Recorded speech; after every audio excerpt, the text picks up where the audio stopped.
This time, we delve into the extraordinary existence of Richard Phillips Feynman, a physicist who wasn't just brilliant, but brilliantly eccentric and deeply beloved in the modern scientific landscape. More than a titan of quantum theory, Feynman was a captivating storyteller, a mischievous prankster, and a profound thinker whose insatiable curiosity fundamentally reshaped our understanding of the universe. Richard Feynman entered the world on May 11, 1918, in the bustling metropolis of New York City. Born to a Jewish family with roots stretching back to Eastern Europe, he inherited a rich cultural heritage. But it was his father, Melville Feynman, who proved to be the most significant influence on his burgeoning intellect. Melville, though not a scientist by profession, possessed a profound passion for the natural world. He relentlessly encouraged young Richard to observe, to question everything, and to cultivate independent thought. His goal wasn't to fill his son's head with memorized facts, but to instill a deep understanding of why things were true. From his earliest years, Feynman developed a habit that would become the cornerstone of his career.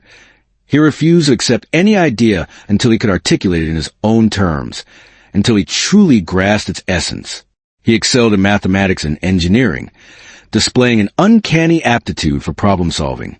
As a boy, he became known for fixing radios, not through formal training, but through sheer intuition and logical deduction, earning him the playful moniker, the boy who fixes radios by thinking. He approached challenges with a blend of playful curiosity and rigorous logic. At Far Rockaway High School, Feynman distinguished himself not only through his exceptional talent, but also through his bold and sometimes startling confidence. He relished tackling problems that others deemed impossible, often challenging his teachers, not out of arrogance, but from a genuine thirst for clarity and a desire to unravel the underlying truths. In 1935, he embarked on his academic journey at MIT, immersing himself in the intricacies of mathematics, physics, and engineering. His unique ability to distill complex concepts into relatable, often humorous, everyday examples made him the undisputed center of every study group. His thought process was inherently visual, direct, and fueled by a boundless imagination. This distinct style would eventually lead him to create the now iconic Feynman diagrams, a revolutionary tool for visualizing the interactions between subatomic particles. Following his time at MIT, Feynman pursued his Ph.D. at Princeton University, guided by the esteemed John Archibald Wheeler. It was during this period that he conceived his groundbreaking path integral formulation of quantum mechanics, a radical proposition suggesting that particles don't follow a single defined path, but rather explore all possible paths simultaneously. Initially, many physicists considered this idea outlandish, even absurd, but the mathematics underpinning it proved impeccably sound. During his years at Princeton, Feynman crossed paths with scientific luminaries, such as Einstein, Bohr, and Pauli. He engaged with them fearlessly, never intimidated by their towering reputations. Instead, he challenged their assumptions and offered fresh perspectives, sparking lively debates and intellectual ferment. Niels Bohr, the father of quantum theory, once remarked with genuine delight, "This young man thinks in a completely new way." But then, the shadow of World War II fell upon the world. At the age of 24, Feynman was recruited into the Manhattan Project, the top-secret endeavor to develop the atomic bomb. Continuing Richard Feynman's story into the 1940s, we arrive at a critical juncture. The young physicist's recruitment into the Manhattan Project, a clandestine operation with the weight of the world on its shoulders. This pivotal moment propelled him into the very heart of one of the most significant chapters in both scientific and world history. Feynman at Los Alamos. In 1943, Feynman arrived at the Los Alamos Laboratory, nestled in the remote New Mexico desert. He joined the theoretical division under the leadership of Hans Bethe, dedicating himself to the complex mathematical calculations essential for understanding nuclear explosions. Los Alamos was a world of secrets, guarded by layers of locks, safes, and classified documents. This environment, however, ignited Feynman's mischievous genius. He quickly taught himself how to crack safes, relying on logical deduction and an understanding of human behavior. Many scientists, he observed, use predictable combinations, and Feynman cleverly exploited this, exposing flaws in the lab security protocols. His pranks, while amusing, served a deeper purpose. They highlighted the critical importance of security in scientific endeavors, demonstrating that science without robust safeguards could be a dangerous game. A personal tragedy. Arlene. While immersed in the demanding work on the atomic bomb, Feynman also grappled with immense personal sorrow. His beloved wife, Arlene, was battling advanced tuberculosis. Despite the pressures of his work and restrictions of wartime travel, Feynman visited her as often as possible, undertaking long and arduous journeys through the desolate desert landscape. Their love, tender and unwavering in the face of tragedy, sustained him through those dark and turbulent years. In June 1945, Arlene succumbed to her illness, passing away at the young age of 25. Her death left Feynman utterly devastated. A private letter he wrote to her afterward, discovered only after his own death, revealed the profound depth of his grief and enduring love. It was a testament to a bond that transcended even the most challenging circumstances. Witness the Trinity. Just 1 month later, the world witnessed the Trinity test, the first detonation of a nuclear weapon. Feynman, standing at a safe distance, watched the explosion to the windshield of a truck, one of the few who observed the blinding flash without protective goggles. He was transfixed, almost mesmerized by the sheer magnitude of the energy unleashed. However, the full weight of what had been created only dawned on him later, as the bombs fell on Hiroshima and Nagasaki. He realized with profound sense of anguish, science can both build and destroy worlds. A new chapter. After the war, burdened by the loss of his wife and grappling with the ethical implications of his work, Feynman left Los Alamos. He was no longer the carefree genius he once had been, but from this crucible of emotional turmoil emerged a scientist with deeper insights and a renewed sense of purpose. Caltech became his next home. There, he channeled his creative energies into revolutionizing quantum electrodynamics and developing the now iconic Feynman diagrams, forever changing how physicists visualize the interactions between particles. His teaching style also blossomed, becoming renowned for its humor, imagination, and unforgettable clarity, later inspiring the legendary Feynman lectures on physics. Continuing Richard Feynman's story, we now enter the post-war era, a period of rebuilding and transformation, and the time when Feynman ascended from a promising young talent to one of the most influential physicists of the 20th century. As he settled into his new role at Caltech, he rediscovered his spirit, his creativity, and his irrepressible humor, embarking on the most productive and impactful years of his remarkable life. The rebirth of a scientist. At Caltech, Feynman threw himself back into research with unbridled enthusiasm. The world was slowly recovering from the devastation of the war, and the field of physics faced a formidable challenge. Quantum electrodynamics, QED, was fundamentally flawed. Its equations were plagued by infinities and contradictions, rendering it an incomplete and unsatisfactory theory. Then came Feynman, reinventing QED, the Feynman diagrams. With unparalleled intuition and a gift for visual thinking, Feynman created a radically new way to understand particle interactions. Embracing the concept that particles explore all possible paths, he developed a system of symbols, simple lines and curves, that allowed physicists to visualize the invisible realm of subatomic events. The reaction from the scientific community was one of astonishment and admiration. They hailed it as Feynman's magic. Problems that had once required pages of complex equations could now be understood with a single, elegant drawing. This groundbreaking invention revolutionized theoretical physics and became the cornerstone of modern particle theory. Recognition and the 1965 Nobel Prize. In 1965, Feynman, along with Julian Schwinger and Suniro Tomonaga, was awarded the Nobel Prize in Physics for their contributions to QED. True to his unconventional nature, Feynman accepted the award with characteristic humor, referring to his diagrams as mere scribbles that had somehow earned him a medal. He later quipped, "Winning the Nobel is fine, but it makes you a monument, and monuments don't get questioned. That's bad for science." The world's most beloved physics teacher. Feynman's genius extended far beyond the realm of research. He became a legendary teacher, revered for his energetic lectures, his playful examples, and his remarkable ability to make even the most complex topics feel accessible and intuitive. His magnum opus, the Feynman Lectures on Physics, remains one of the greatest science textbooks ever written, a testament to his profound understanding and his gift for imparting knowledge. Students often remarked, "If Feynman can't explain it to you, nobody can." The eccentric genius.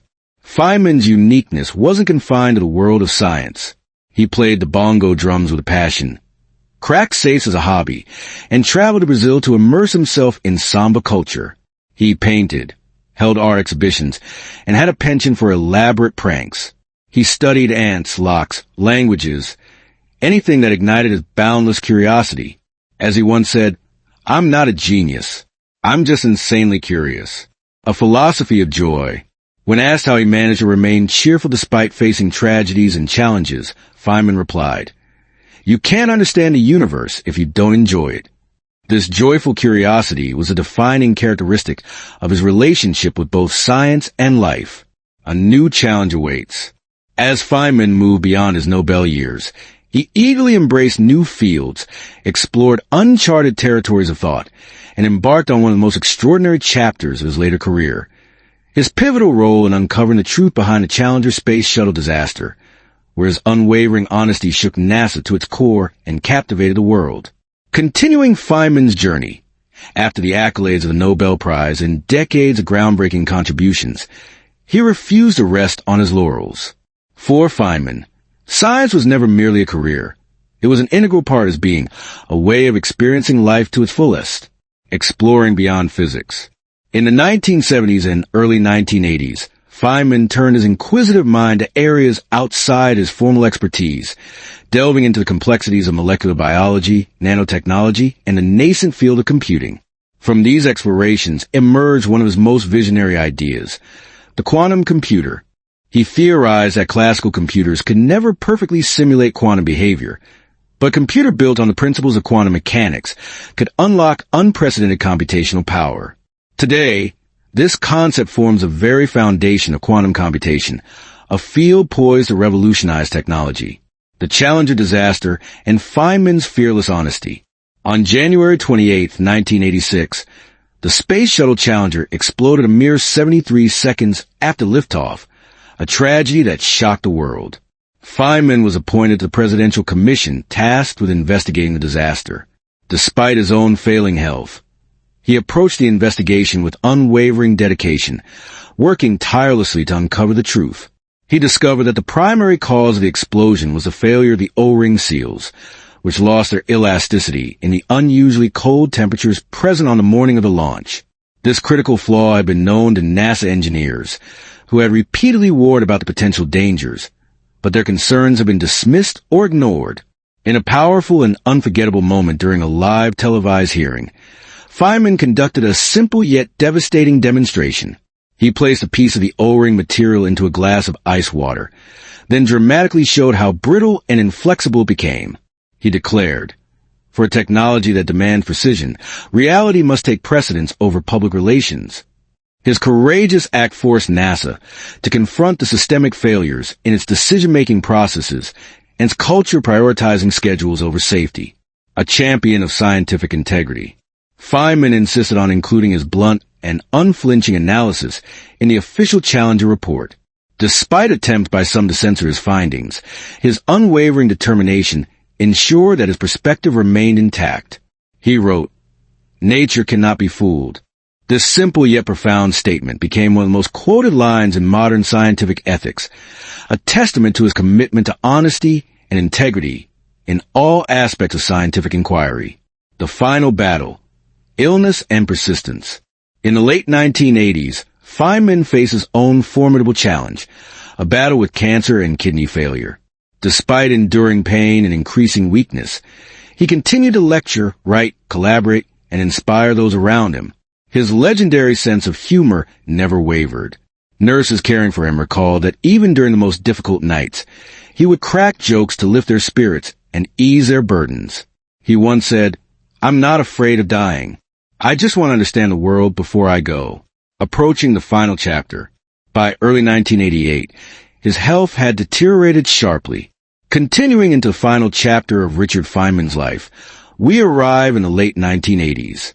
His body was failing, but his mind burned brighter than ever radiating with the accumulated wisdom of a lifetime dedicated to unraveling the mysteries of the universe.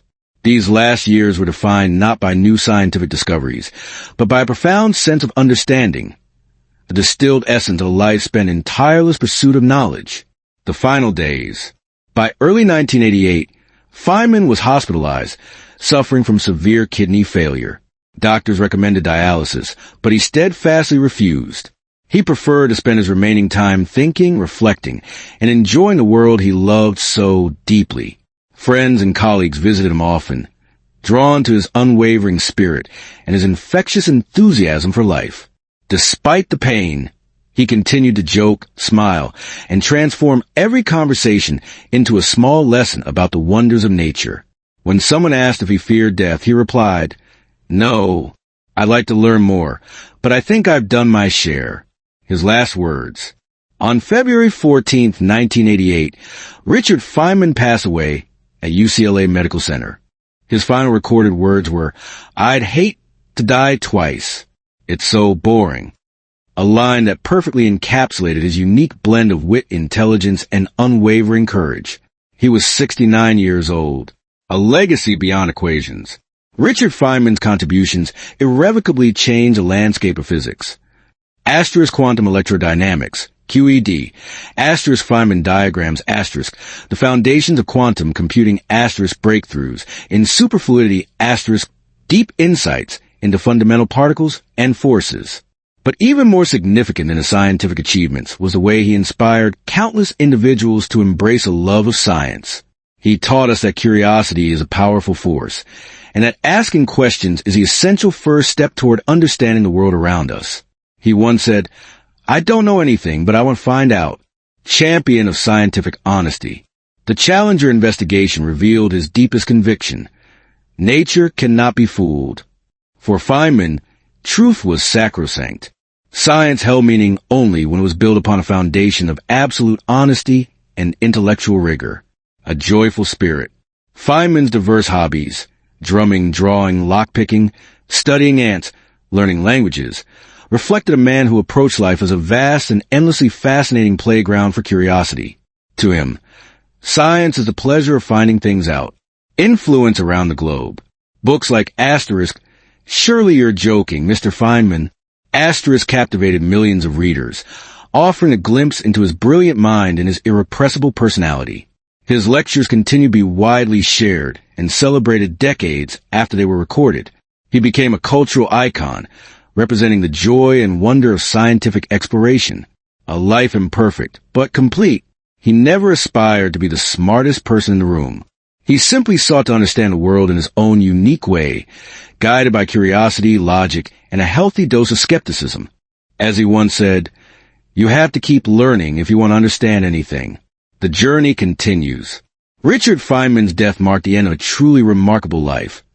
But his ideas continue to ignite curiosity and inspire new generations of scientists around the world.